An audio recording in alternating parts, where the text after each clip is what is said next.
A Peruvian, a Cuban, and a Dominican enter a bar and mayhem happens. It might just be the start of a joke, but no, it's the real thing. We may not be a bar, but mayhem will indeed happen. And this most definitely is the crossover you have all been waiting for. The Cooligans, aka Alexis, Guerreros, and Christian Polanco join the show to chat about their beloved NYCFC, some advice from Pierre, I'm always late, Aubameyang, and Everton, Christmas wish list, managers who could best play Santa, and much more. The Cooligans are here. La Cultura celebrates. Qué Golazo begins right now. Hey, everybody. Welcome to Qué Golazo. Thank you so much for being part of the family. Make sure to follow us on Qué Golazo Pod on Twitter, youtube.com/Qué Golazo, Apple Podcast, Spotify, and so much more. Right then, when I said I'm excited, I meant it. This is finally happening, everybody. I want to welcome the Cooligans to the show, Alexis Guerreros and Chris Polanco. Chris, because you showed up first. How are you, buddy? I am well. I have, arrived on time, awake, ready to go. I don't drink coffee, so water is all I need to get going. Thank you so much for having us. And by the way, everybody, just following up on Chris's comments there, I don't like to do stereotypes, but guess who showed up later than everybody? The Cuban, of course. Alexis Guerreros, explain yourself. Apparently the calendar wasn't in Cuban people time, and that's not my fault. Also, Christian doesn't drink coffee. I just drank enough for the both of us, so no worries. And if a Cuban, a Peruvian, and a Dominican walk in a bar, based on what's happened right now, the Peruvian is paying. Well, I might steal the wallet from somebody else, and then I'll pay myself. But I just want to say, we were ready for a 10 a.m. taping, and I get told that Alexis is sleeping. First of all, I'm not even angry. I'm tipping my hat off. That is unbelievable. Anybody that can sleep past 9 a.m. deserves an award. Alexis Guerreros, explain yourself. I am a comedian, and 10 a.m. is my 6 a.m. That is my explanation. Well, listen, you are most definitely reasoned with that one. And I just want to say it's been a long time coming for having the Cooligans here. So happy as Qué Golazo and Cooligans do the crossover. By the way, before the pandemic kind of broke off and started everything, my appearance on their show on Fubo was the very last one. And then Chris, mayhem just broke loose. Correct. Yes, you were the last in-studio guest, and then they were like, you know what? Something happened when LME showed up. This place is contaminated, and we can't go back. There's something. It smells different. I don't know what was going on. They were being super rude. I'm like, he's a good guy. They were like, this is the end, right? We can't do anything better than this. So let's just shut it down for 2 weeks and flatten the hilarity curve. I think little did they know that they needed more sanitizer after a Peruvian came. Always it was an honor having you on the show, and you are our last in studio guest, and then everything shut down, and we had to get in these boxes. We've been trapped in these little Zoom windows for 2 years. I know. I feel like the villains in Superman 2 right now. Like it's just like we can't get out. Like everybody else, and especially everybody in the soccer space, the show must go on. So we're all trying to just continue this going. Give people good content. Give people good content, and that's exactly what we're going to give you today, everybody. Welcome to Qué Golazo again. So happy, and we're going to do so much fun stuff. But we're going to begin on NYCFC, guys. Obviously, you're a big part of the club's journey, representing. We're all New Yorkers. We all met up there when the mayor and city hall celebrated the team winning their first ever MLS Cup. Alexis, I mean, how good was it to just be in that environment? It was insane. I mean, Christian and I kept looking at each other, just being like, can you believe we're allowed to be in City Hall? You know what I mean? That's first for a good reason, right? Yeah, we're not being paraded around and being shown what not to do, or for other people what not to do. I mean, it was absolutely one of those incredible moments where you wonder to yourself, how far has soccer come in this country? How big is the sport of football in a city like New York? And to win and have the city sort of react that way and to grab us and say, obviously not just us, but to grab the sport and say, you won for the city and we want to celebrate that, to me was absolutely insane. Yeah, and the getting to, we've always said like the Cooligans would not exist if NYCFC did not exist, right? That's where the show began, kind of in those stands, just supporting the team and joking around with other like supporters and stuff like that. And I'm from Brooklyn, New York, and I've gotten to see like the New York Giants win, and that's pretty much the extent of like my sort of New York support fandom. But I'm not like a diehard like invested your season ticket holder for the New York Giants. How wealthy do you think I am? You know what I mean?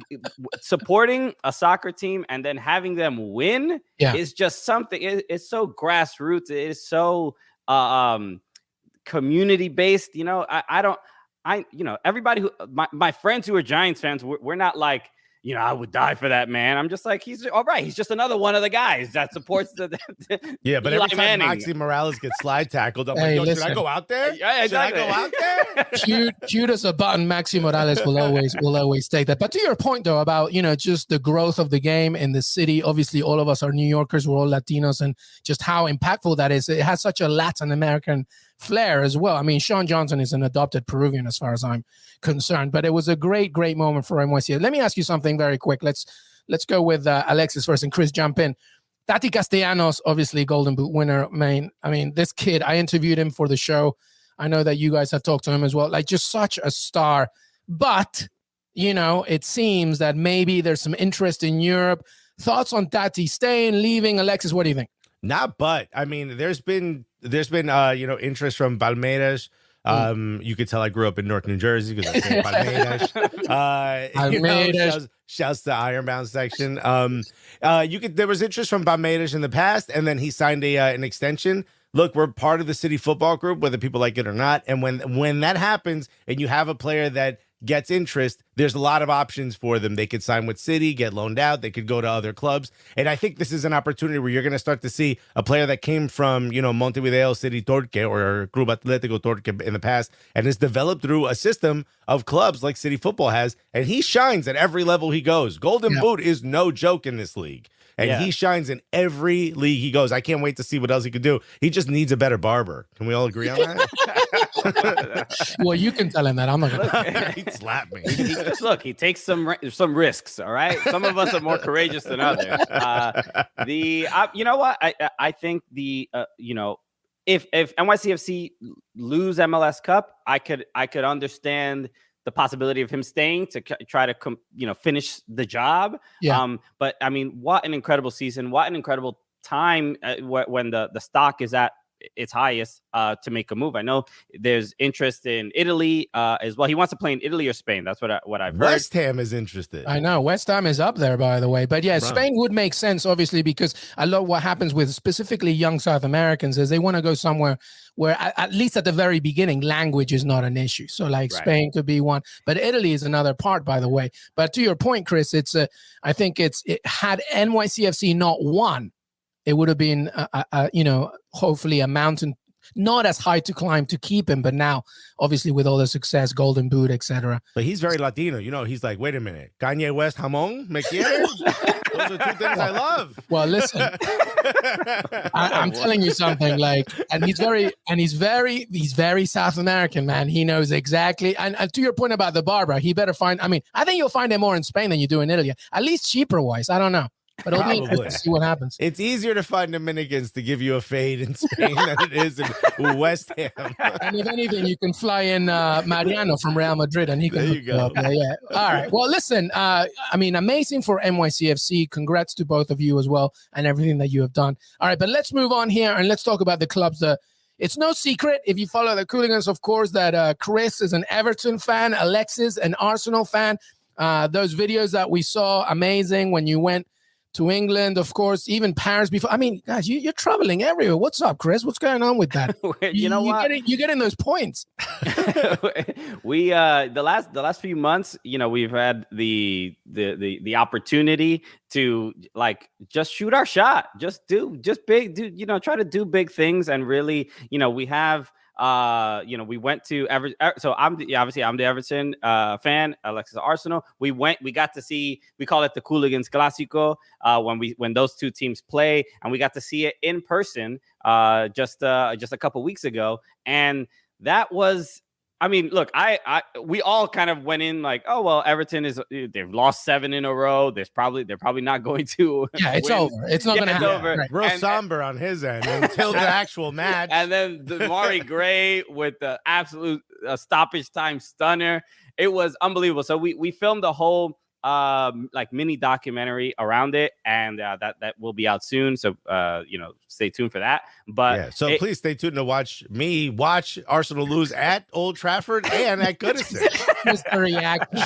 What a wonderful trip! Yeah. A lovely experience. Episode 1 and episode 2 is just Alexis, just like so annoyed at the screen. It's the old school like TV to be continued. I know. But to remember that though, going to that point about Arsenal and Alexis, I mean, it's been interesting, right? After an iffy start to the season, things are going really well for the Gunners at the moment. Even Pepe is clowning opponents around. I mean, yeah, it's League One opponents, but still, regardless. But one player, Alexis, has fallen on hard times. I mean, Pierre-Emerick Aubameyang, originally a captain, no longer. Now we're talking about maybe leaving the club, that wasn't involved in the League Cup as well.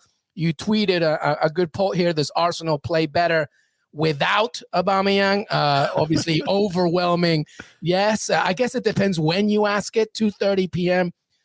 on December 19th when things were still running. What are your thoughts about Aubameyang? Alexis was awake. I set my alarm 2:30 Pacific, so he was good to go. It was Alexis, but what advice would you give to Pierre-Emerick Aubameyang? You know what? Hire a moving company now. You gone, my friend. You gone. Look, he's got to move on. I appreciate Aubameyang. I respect Aubameyang. I'm happy to see him, live out the rest of his career somewhere else. I've said in the past, you shouldn't give a 3-year contract to a 30-year-old, but we had to do it when we did. It's a lot of money, but we had to do it because we had to stop the tide of our big names leaving. And now he could go. We've got this young crop of amazing kids. I think 18 of the last 20 goals we've scored as a team have been scored by players under the age of 22. We are fine for the next 6 to 8 years. We just need to get some other younger players in, and that starts with striker. So Aubameyang, love you, homie. We'll remember you forever. Those goals in the FA Cup were incredible. You got to go, my G. Yeah, I mean, there's a short leash out at Arsenal. Have you heard of Kanye West Hamon? Kanye West Hamon, have you heard it? 'Cause you out, baby. I'm wondering, we saw like really the issues at Arsenal are really like kind of maintaining a winning culture, and anybody that kind of gets in the way of that, it's at least good to see a coach like Arteta say like, hey, I don't care how much you're paid. I don't care what, how quote unquote valuable you are to this team. If you're not buying into my philosophy, then it's not going to work. And, even getting to see Aubameyang twice, I saw him at Old Trafford and at Goodison Park, and just missing chances that he probably should put away. Like, there's something either psychologically or just something missing from his current, in his current run of form. So which is interesting because Pierre, when he first arrived, he said it passionately, I want to be an Arsenal legend. I want to lead this team. And piece by piece, that really hasn't happened. And to your point, both your points, this is now an Arsenal philosophy that doesn't rely on winning mentality, but a mentality that educates. That's why you have Saka, Martinelli, Smith Rowe.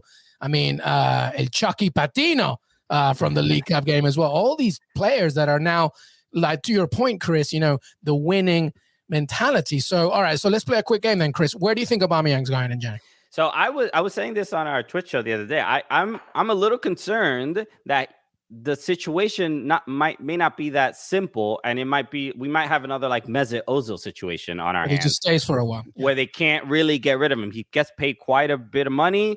His wages are very high. I don't expect that they want so much money for him because they know they're probably going to lose some. But yeah, we've heard the interest from like Barcelona and all this other stuff. But I'm like, I don't know how. Nobody has money, and then they have money, and then they want Haaland, and they want Mbappe, but now we can afford Mbappe. None of it makes sense. I don't think come January it's going to be that simple, and I don't think he goes to some tremendous club that is like successful. Yeah, his weekly wage is the problem. Yeah, right. Yeah. He's going to go to the Africa Cup of Nations. He's going to get rejuvenated. Maybe he comes back with a different attitude. Maybe he doesn't. But at the end of this season, he's gone. And whether he's gone in, we sold him, or we found someone to take him out on loan and to pay his salary, or at least a portion of his salary, or he realizes, dude, you're not a starter, so you're just going to live out the last year of your contract, kind of riding that bench and getting, cup minutes. If that's what he really wants for probably the last, peak year of his career with his skill set, which is, running at players and stuff. I don't know. I doubt he's going to want that. So I think him and his, I think it's his brother and father that are his agents. Oh, that makes me feel good. That's always good. Yeah, exactly. Well, let's move on. I don't have one of either. It's one of either. I can't have both of you. I can't do it. No dad and no brother. Yeah, well, my agent, it's me with a different voice. And that, unfortunately, is exactly what's going to happen. All right, let's move on to Everton. By the way, Chris, 14th in the Premier League. I mean, a valiant result against overachieving. Thank you. As of late, well done. Yeah, that's a Rafa Benitez team. 14. It's a Rafa Benitez special for sure. But let me ask you quick, regardless, obviously, Rafa in, Rafa out. It's way more. It's deeper with Everton, I feel. Yeah. So what would be your Christmas wish list? Who needs to change? First, I think the first on the list has to be just a healed team, just an injury-free team is probably the wow. He starts with excuses. Wow. Oh, wow. Bro, did you see? We got 19.9% possession against Chelsea. Okay, I think we're playing with actually injured people. Okay, it is. They should be hospitalized. You get more possession when you get out of the bus and you're holding the ball. It is. Look, Decore got injured. Dominic Calvert-Lewin hasn't played a game in almost a year. Yeah. Allen is injured. Seamus Coleman injured. Like, there's the issues with Luka Dean. Like, he seems to be gone in his ego January. Is injured. Well, but it makes the frustration is that there isn't a clear, like, sort of transparency of like what issue Rafa has with these players. Clearly they're butting heads. Clearly there's some sort of issue. But I think but no manager does that. No manager comes on and is like, yo, I'm gonna tell you what the problem with this dude is. Unless you're Jose Mourinho. Yeah, Jose Mourinho will tell you the problem before Jose Mourinho will post it on Instagram. Yeah, and he'll tell you exactly what he. No, but Chris, to your point about the squad, though, I think the other issue though is that this is a squad that's been the same forever. There's no imagination here. So, do you think it's a bigger problem than just the squad, Rafa? Maybe it's the ownership, the director of sport. Like, we always know, we already know that person already said goodbye. So do you think that's a bigger issue, or is it just because of health and injuries, etc.? And remember that we met all these people, Christian guys. No. You held the FA Cup in the dressing room, Chris. Remember how these people welcomed us in. Anyway, go ahead, Christian. What are your thoughts? Look, we were in Liverpool talking to all the Evertonians, and really everybody voiced these concerns. What you're mentioning, the board and blah blah blah. And look, I can't. Who knows if the board is specifically responsible for why Fabian Delph has no first touch? I don't know. That doesn't make sense to me. You could ask his mom for that. Yeah, that doesn't make sense to me. Did he get bit by a radioactive Jazzy Zardes? The frustrating thing is what's happening on the field. I don't think the players are agree on what the tactics should be and I also don't think Rafa believes he has the players to implement a system that he also believes in. Everton, they clear the ball. Like, Jordan Pickford has to be literally, they put a cape on this man because he has to do everything to keep them in games. Yeah, fair play. Well, all right, listen, before Alexis jumps in, one question, okay? Is Rafa the right man for this?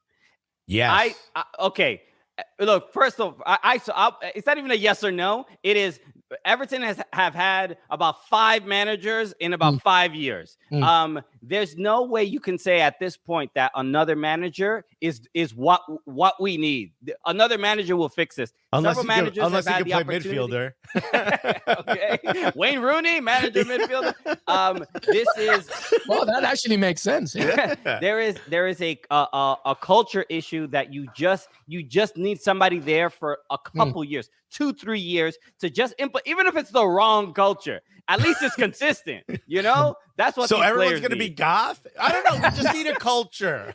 Well, give me your thoughts, Alexis. What are your thoughts on that? When Carlo Ancelotti left, it was probably quite possibly the worst thing that could have happened to Everton. But that was that moment where you said you need to hire a manager of that ilk, or your club slides out of the availability of hiring managers of that ilk. The only one available was Rafa Benitez. So you had to take him. And what happens when you hire Rafa Benitez is you take all the negative that comes with him. I just said this on our show, but Peter Crouch was telling a story about when he first got to Liverpool, one of the players that was on the team was kind of struggling and went up to Rafa and was like, hey, I'd love to get some help and figure out what it is that I'm doing. And Rafa's such a data guy, and he's such a guy that says, like, do exactly as I say and you'll succeed. That coming to him and saying, yo, I'm having a problem, I need some help. He sat that player for 4 matches. He's like, boom, you're out of here. It's like, no, then you're not listening if you're asking you for help, which is insane, but that's what comes with Rafa. So if the players just get behind what he wants, at the very least, you won't be relegated. And you hope that as they're building this new stadium, they're going to invest a little bit more than $1.5 million. I just want Jerry Mina to get his flavor back. That's the problem. Yeah. Like, you know what I mean? Another like, injury. I just need, the facts remain Everton are 14th, 19 points, and they're only 8 points above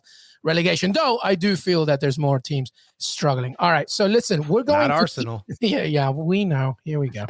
We're going to take a break. When we come back, it's Christmas holiday goodness, as we give you the top 5 footballers for a night out, which players top the 2021 naughty list, and much, much more. Qué Golazo, Cooligans. We'll be right back.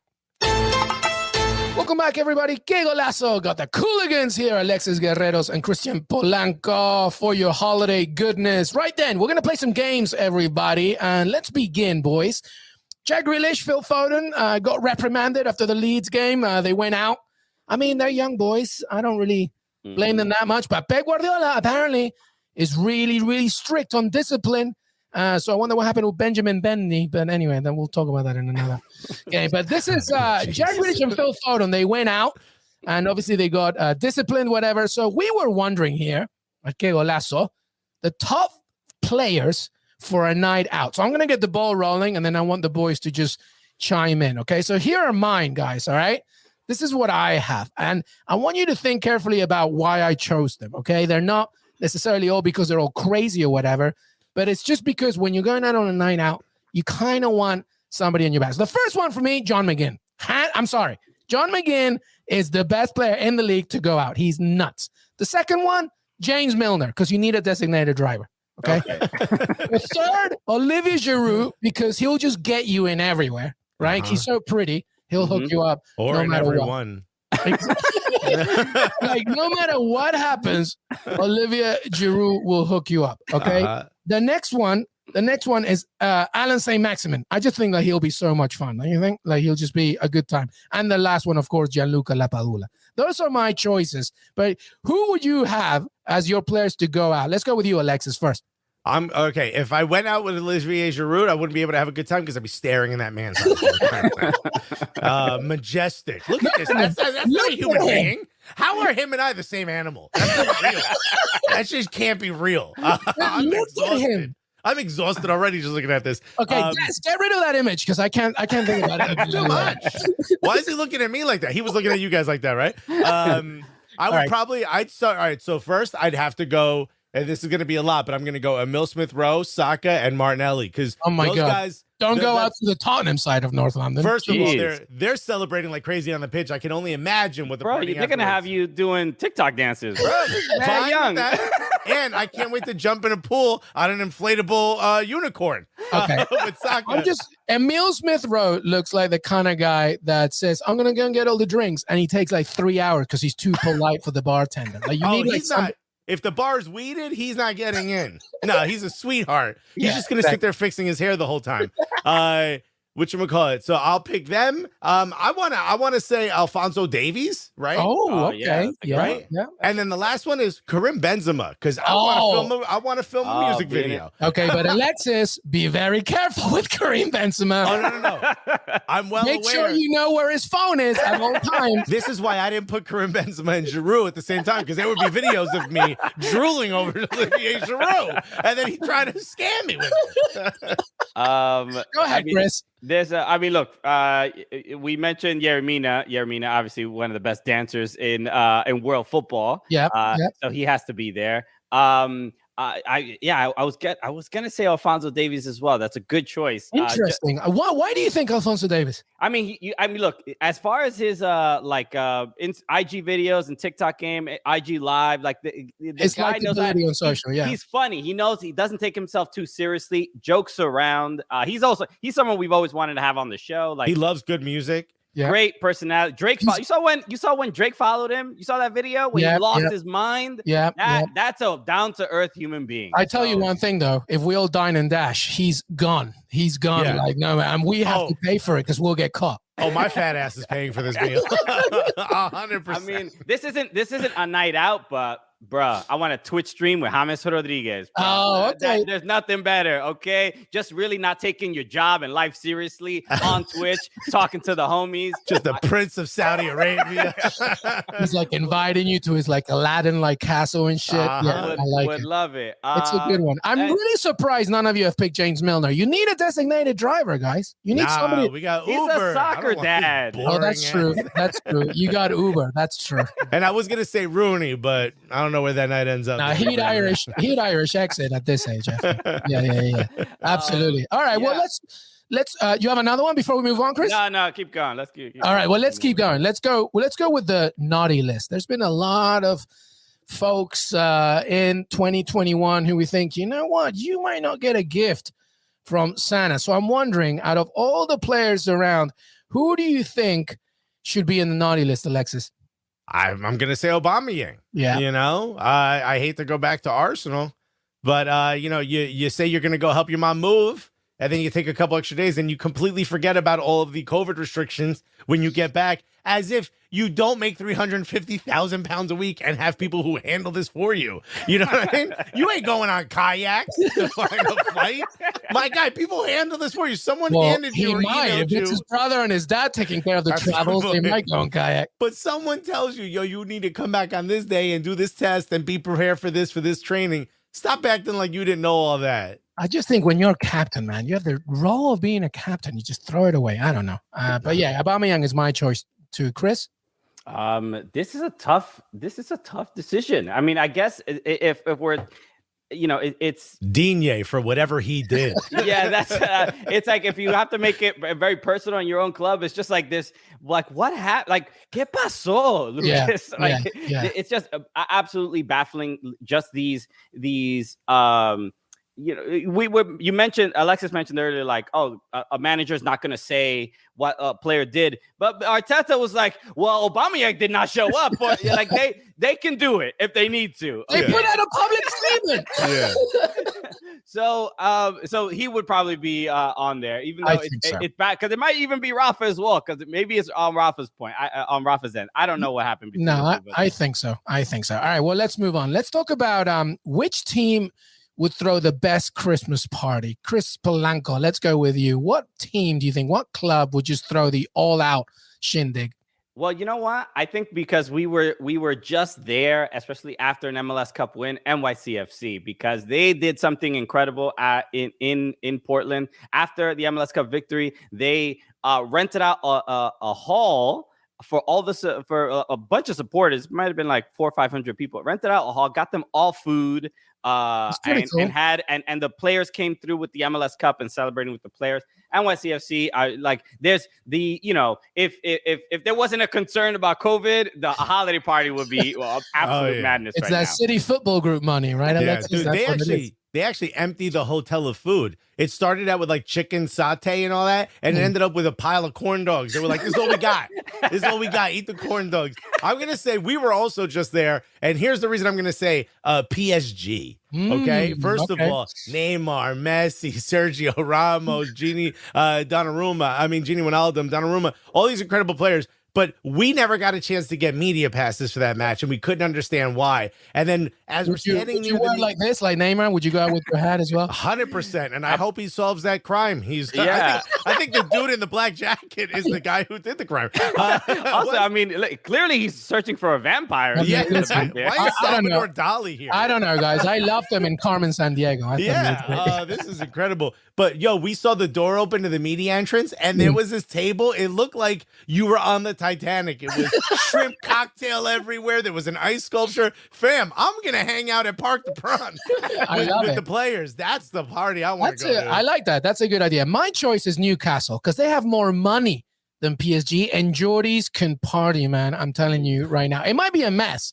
There might not be a club in the Premier League after that, but it's going to be a party. It's going to be the saddest party. The saddest party ever. All right, let's move on here. How about, this is a fun one. Holiday season, obviously, Christmas time. The top 5, it doesn't have to be 5, just top managers who could double as a mall Santa. I have my list already, but Chris, I don't know if you had a list or you thought, who is a manager that you think, you know what, you'd be so good as a mall Santa? Bruh, I mean, Ronald Koeman. He's available. I didn't think of that one. And he's available, yes. So he ain't doing nothing. It's a good gig, Ronald Koeman. Obviously, you have Steve Bruce. I'm, obviously thinking the chubby white guys. But, I got one, and he would make the greatest Mo Santa who would not give a damn about your kid or his gifts. Go ahead, Bruce Arena. Yeah, you know what? Be bothered. I was thinking of Bruce Arena actually because he would be if he was up for it. He would be great. Here's one for you. This is more bad Santa. Maurizio Sarri. He would just be so angry the whole time. Just the kids' faces. Crushing cigs. Look at this right here. Yeah, love it. Maurizio Sarri would have the worst time ever, and I would be absolutely loving it. But to your point, others, maybe Sam Allardyce, I think, obviously would be a good Maurizio Sarri would be like, oh, kids, I'm not real. Just ruin the whole thing. Which one of you is a wingback? Yeah. Your parents are dead. Get over it. Yeah. I got the greatest. Doesn't even need a chair. He's just going to squat the whole time. Bielsa. Perfect. Bielsa would be so philosophical. He'd be like, what do you want for Christmas? A truck. And then he'll give you a 3-hour essay of why a truck is not the right thing. It just so happens that I have an Excel spreadsheet about trucks. Guys, we have missed the best one. Piojo Herrera. Oh, my God. Could not sit in a seat. First of all, a guy with no neck always deserves to be Santa. I mean, that's what the beard is for, to hide it. It goes chin to chest. I love this man. That would be incredible. I love it. All right. Well, listen, let's move on here because there are also some players as well who wouldn't necessarily be Santa, but they're cute as a button, as our friend Jimmy Conrad says. So who would be the players who could be the elf on the shelf? I mentioned, Alexis, that Joao Felix would be really good just because look at his face, man. He is elf on it, but that said that he's too tall. So who would you have as an elf on the shelf? You know what I noticed, elf. I'm going to say a name that you're probably not familiar with, but when I think of elf on the shelf, I think of like the head being a little bit bigger than the body. Like the characteristics are really big. And there's a player that just started his Arsenal career. I like to call him Charlie Latino, even though it's Patino. But his ears are so big. Dude, he was on my list for this, so I agree with you. Yo, he kind of looks like an elf on the shelf to me. He's 12 years old, this kid. He's so young. Des, I don't know if you have time to throw the image even after later, but he's so young looking. Yeah, absolutely. That's a good choice. Any more? Just thinking about shorter players.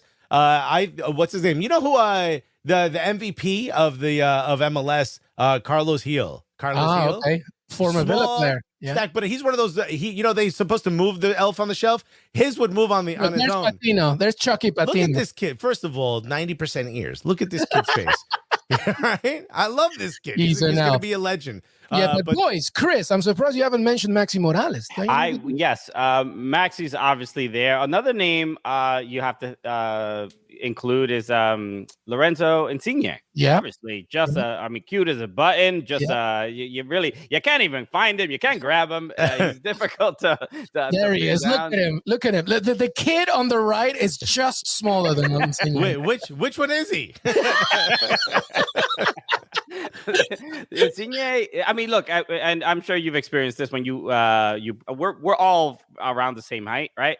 When you play against shorter players, when you play against a good athlete that is like 5'3", 5'4", it is one of the most frustrating. So annoying. This is what I love about soccer and football, and this like the beautiful game that is. It's sort of like the great equalizer kind of thing, where you can be an incredibly short person. You could be a short king or queen, as they say, and still be able to dominate a game. You can't defend against players this small. They just evade any kind of. But you can't be fat and slow. I mean, it's just really disrespectful. Well, I don't know, man. Maradona towards the end, like he could do whatever he wants. But that's what I meant. He gained a few pounds. I meant Maradona. I was gonna say Papu Gomez as an elf on the show, but I was watching an interview with him after the Barcelona game with Sevilla. He's kind of scary looking. He looks like a character from a Guy Ritchie movie. I don't know if he'll be an elf on the shelf. So I got one, N'Golo Kante, because he's just smiling. That's so cute, right? And you know what? He's going to defend the kids no matter what happens. Yes, he won't let anything go. Nothing. Absolutely, 100%. And no kids are going to touch any of the gifts before Christmas.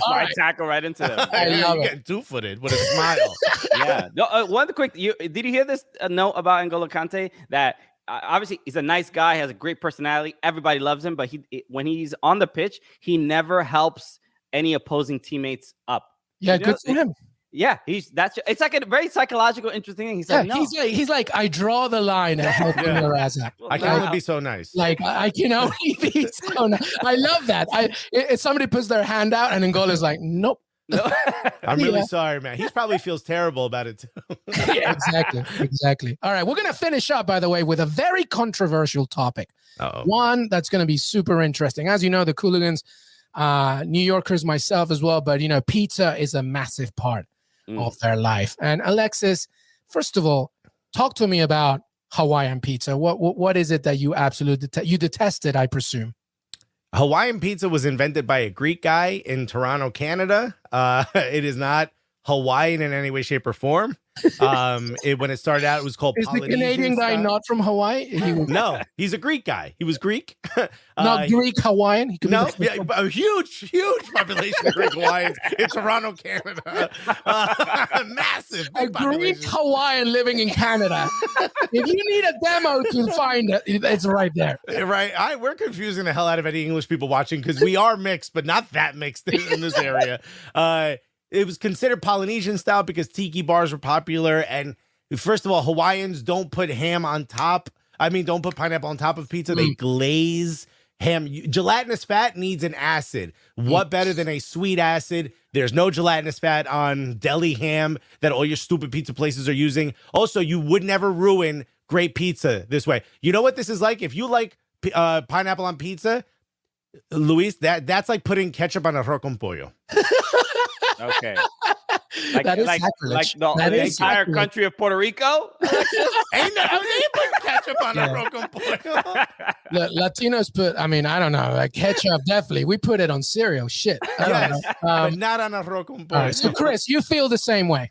I do, but Alexis is the pizza expert. Alexis was doing pizza tours for years.